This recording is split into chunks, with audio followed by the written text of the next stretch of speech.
Have you ever noticed that nowadays even a simple "Hi, how are you" seems to have second interest? When every friendship becomes an opportunity, every conversation becomes a pitch, and every coffee becomes networking, we start to wonder, does anyone really like me or just what I do? In this video, I'm going to show you how to escape this performance trap and get back to real, light, maskless relationships. You are tired of feeling like a product. You notice it in the smallest details. Someone asks how you are, but you can feel that the real question is what you do, who you know, what you can open, what you can solve. A simple conversation slowly turns into a pitch. A coffee turns into a meeting. A "let's catch up" turns into a subtle negotiation. At the end of the day, you're left with a burning question in your chest. Does anyone actually like me, or do they just like my function? There was a time when you could play this game without thinking too much. Networking, selling yourself, being on all the time felt like part of life. But something in you changed. What used to feel normal now feels heavy, artificial, almost like you are betraying yourself every time you put on that mask. After some interactions, you feel empty, not nourished. You lie in bed at night, scrolling through contacts and messages, and a quiet sadness appears, surrounded by connections, but starving for connection. From a Jungian and spiritual perspective, this is not random. Carl Jung would say that your persona, the social mask you built to survive and succeed, is starting to crack. For years, you invested energy in being impressive, productive, useful. Now, your unconscious, your shadow, your deeper self is sending signals: discomfort, boredom, anger, exhaustion. Your soul no longer tolerates being treated as a brand. It wants to be seen as a living, complex, wounded, beautiful human being. This is why you feel that you cannot go back to your old self. That old self was largely a performance, trained to adapt, please, charm, deliver, be available. The new self that is emerging is not interested in being applauded. It is interested in being real. Spiritually, this looks like a collapse. In truth, it is an initiation. The collapse of the false is always the beginning of the true. The pain you feel in relationships today, the coldness, the hidden agendas, the sensation of being used, is not a sign that you are weak or dramatic. It is evidence that your vibration is changing. Your soul is moving from performance to presence, from social contracts to soul contracts. And of course this hurts, because you see clearly what you once tolerated without thinking. In this video, we will go through 7 deep movements that happen when every relationship starts to feel like networking, and how to escape this performance trap. In each one, you will see the pain, the Jungian and spiritual reading behind it, and the practical turn: how to set boundaries, protect your energy, and return to real, unmasked connection. If you have ever felt like you are too sensitive for this world, perhaps you are not broken at all. Perhaps you are healing in a world that forgot what real relationship is. Let's go. 1. When every smile feels like a transaction. There was a time when a smile felt simple. You enjoyed people's presence, you laughed, you shared stories, and you did not analyze every interaction. Now you can feel a different taste behind many smiles. You notice when a compliment is just a warm-up for a request. You notice when someone remembers you only when they need a favor, a contact, a piece of your energy. After certain conversations, you do not feel seen, you feel used. The pain is subtle but sharp. You start to suspect that if you had nothing to offer, many of those smiles would disappear. That thought is painful because it touches an old wound, the fear of being loved only conditionally, only when you are useful, productive, or entertaining. It awakens shame, anger, and a quiet loneliness. Through Jung's lens, this is the clash between persona and self. Your persona is the part of you that smiles, adapts, and functions in society. It is necessary, but it is not the whole truth about you. Your deeper self, the center of your soul, wants to be recognized beyond roles and functions. When the self grows stronger, you become more sensitive to false warmth and hidden calculations. What you call overthinking is often the psyche detecting that you are being approached as an instrument, not as a person. Spiritually, this is a test of dignity. Life is asking, will you continue accepting relationships where love is tied to your productivity, or will you start demanding to be seen as a soul, with needs and limits, not just as a resource? The turn happens when you stop pathologizing this sensitivity. You realize that feeling uncomfortable with transactional affection is not ingratitude, it is awareness. Instead of blaming yourself, you begin to ask a different question. What kind of connection does my soul truly desire? In practice, this means observing how you feel after each interaction, rather than only what was said. If you leave a conversation feeling empty, heavy, or reduced, that is data. You begin to give less access to people who only appear when they want something. You allow yourself to respond slower, to not always be available, to say no without a long explanation. Slowly, you teach your nervous system that you are not obligated to give your energy to everyone who smiles at you. When every smile feels like a transaction, it is not because you are paranoid. It is because your soul has decided that it will no longer survive on conditional affection. 2. You feel invisible in rooms where you perform the most. There are rooms where you give everything. You listen deeply, you support others, you bring ideas, you hold the emotional weight of the group. People often say you are amazing to have around. Yet when you go home, you feel strangely invisible, as if no one in that room truly met you. The pain here is brutal. You are praised for your presence, but not perceived in your depth. People remember your help, your advice, your reliability, but almost never ask how you really are. They lean on your strength, but rarely consider your exhaustion. You become the emotional support system of everyone, while no one seems to notice that you are collapsing inside. Jung would say that this is the overactivated hero archetype. You have been trained to be strong, to hold everything, to earn love by being useful. The world loves heroes as long as they keep saving others. But the unconscious stores everything you repress, the desire to rest, to be held, to say, I cannot do this anymore. This repressed part becomes shadow material and starts to leak through resentment, bitterness, and fantasies of disappearing completely. Spiritually, this is a confrontation with a deep lie, that you must be needed to deserve love. Life will allow situations where you are heavily used but lightly seen, until the pain becomes unbearable and you are forced to question that belief. It is not cruelty, it is a severe form of mercy. Your soul refuses to live forever as an endless resource. The turning point is when you see that your invisibility in those rooms does not mean you lack value. It means those rooms are too invested in what you do to care about who you are. That realization is both devastating and liberating. Practically, you begin to change your posture. You stop volunteering for every emotional emergency. You notice when you start overgiving in order to secure your place, and you consciously pull back. Instead of being the first to rescue, you wait to see who else stands up. You experiment with saying, I am tired, instead of automatically saying, I am fine. You allow silence when you are not okay, even if that makes the room uncomfortable. Over time, some people will drift away when you stop performing the hero. That hurts, but it also reveals the truth. Others will step closer and finally see you, not just your function. Those are the ones your soul has been waiting for. You are not invisible because you are unworthy. You are invisible because performance-based spaces are blind to souls.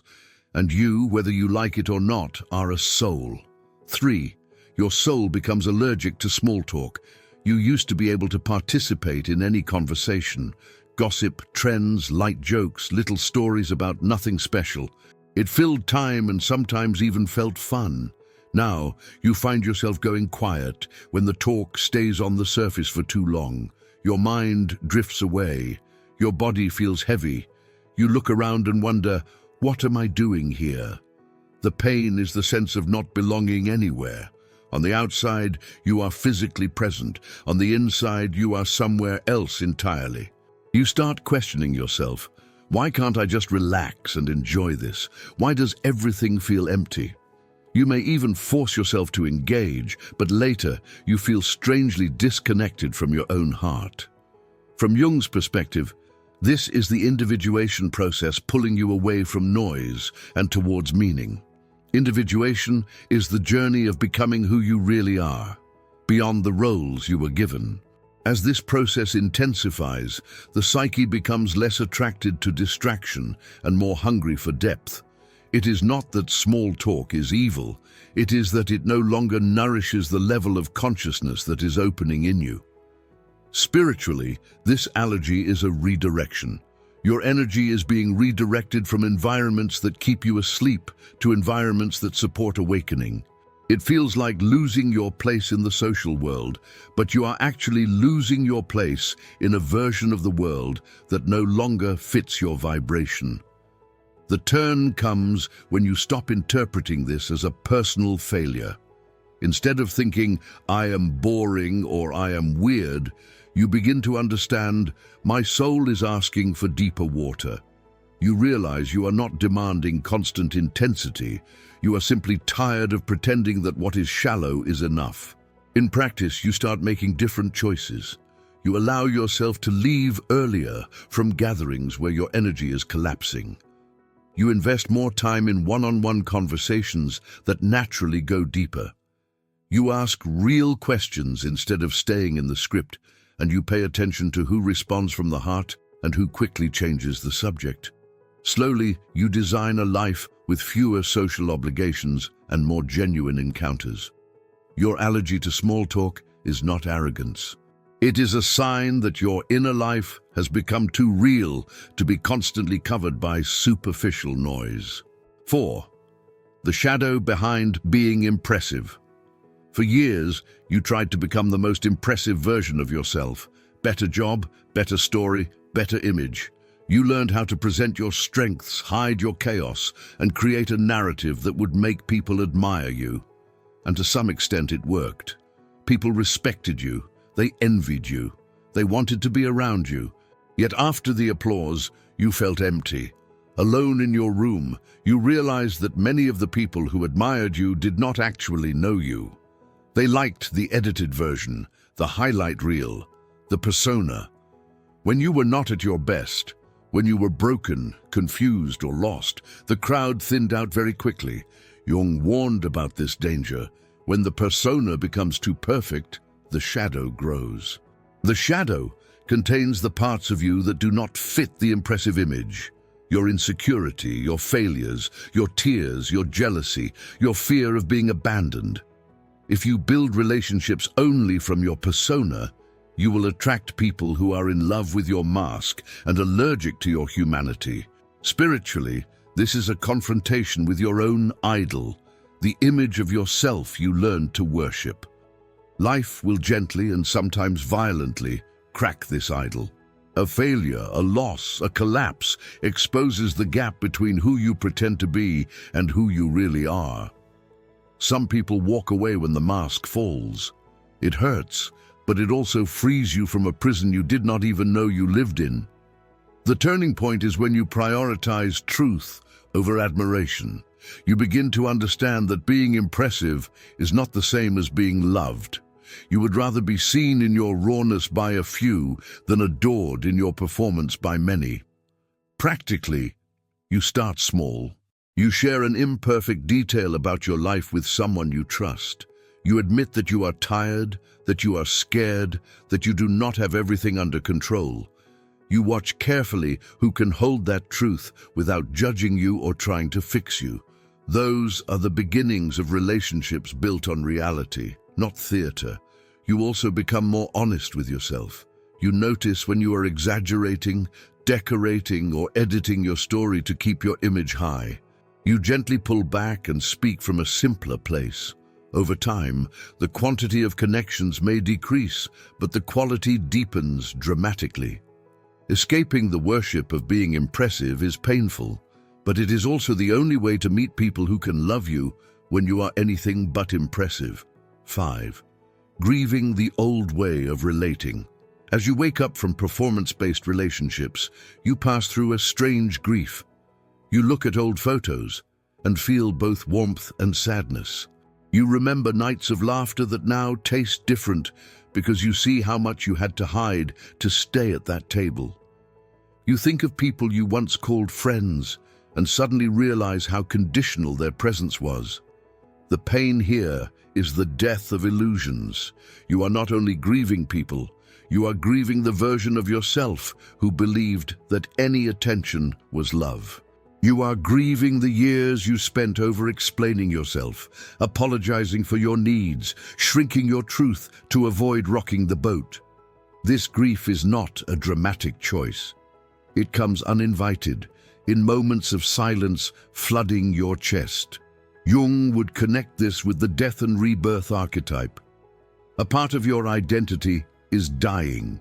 The one that was built around earning approval, fitting in at any cost, keeping the peace even when it meant self-betrayal. That identity had a function. It kept you alive in environments that could not handle your full self, but it is no longer compatible with the soul that is emerging. Spiritually, this grief is sacred. It is a funeral for the false self. The tears you cry over those old dynamics are part of your individuation. They wash away the belief that what you received there was enough. They open space for a new kind of connection, one that does not demand your self-erasure as an entrance ticket. The turn comes when you stop romanticizing what you lost. When nostalgia appears, you also remember the exhaustion, the anxiety, the constant fear of saying or being the wrong thing. You begin to see those times with clarity, not with selective memory. Practically, you give yourself permission to feel this fully. You can write letters you will never send, speak out loud to the memory of those relationships, name what hurt and what you appreciated. You can physically clean your space, old chats, old numbers, old objects that keep you tied to patterns you no longer want to repeat. You do not need to hate anyone. You simply acknowledge that the contract has expired. Grief means your heart takes relationships seriously. Escaping the performance trap does not mean becoming cold. It means you no longer sacrifice your soul for the privilege of sitting at certain tables. 6. Choosing soul contracts over social contracts. As you start withdrawing from performance-based relating, you might feel like your life is shrinking, fewer invitations, fewer active chats, a calendar that looks emptier. On the surface, it resembles failure. Inside, something else is happening. You are becoming selective in a way that is not ego but survival. The pain is that this selectivity often looks to others like distance. People may accuse you of changing, of being less available, of being complicated now. They miss the version of you that said yes to everything, answered immediately, tolerated every kind of emotional chaos without boundaries.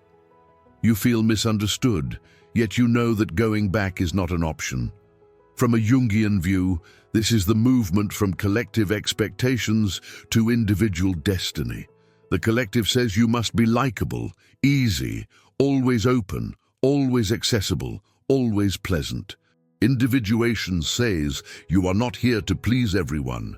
You are here to live your specific pattern of soul, your unique calling. That requires discernment.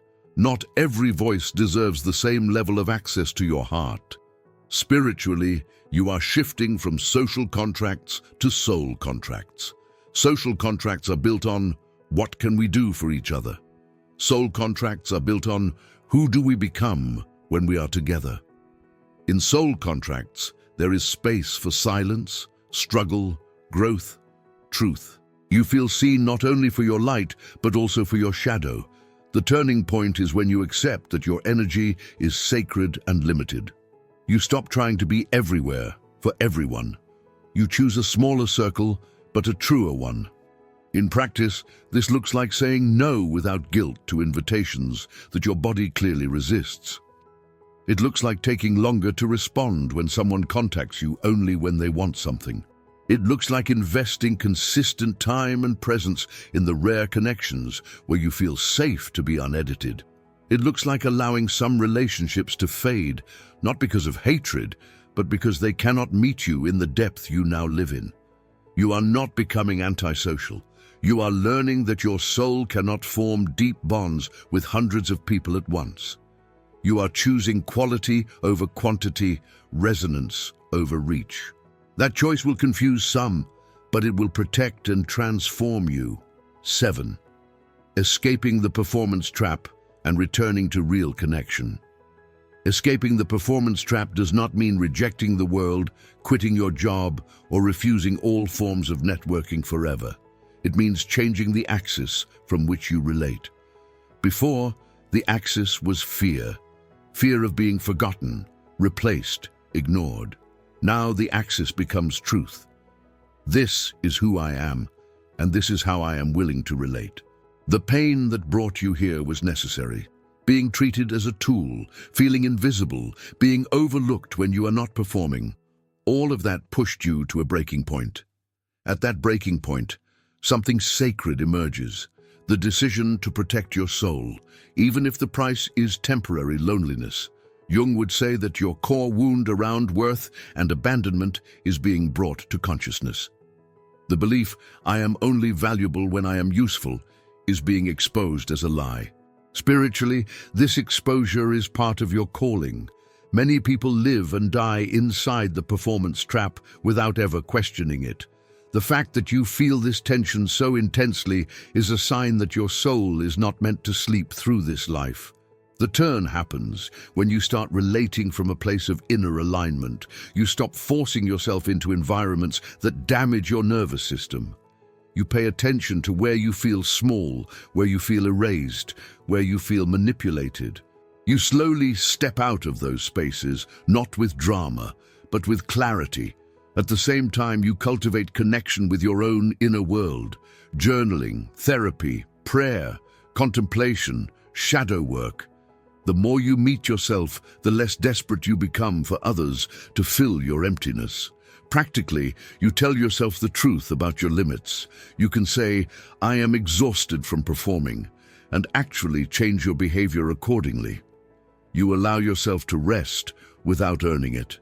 You stop oversharing in the hope of finally being understood by people who have demonstrated no real interest in understanding you.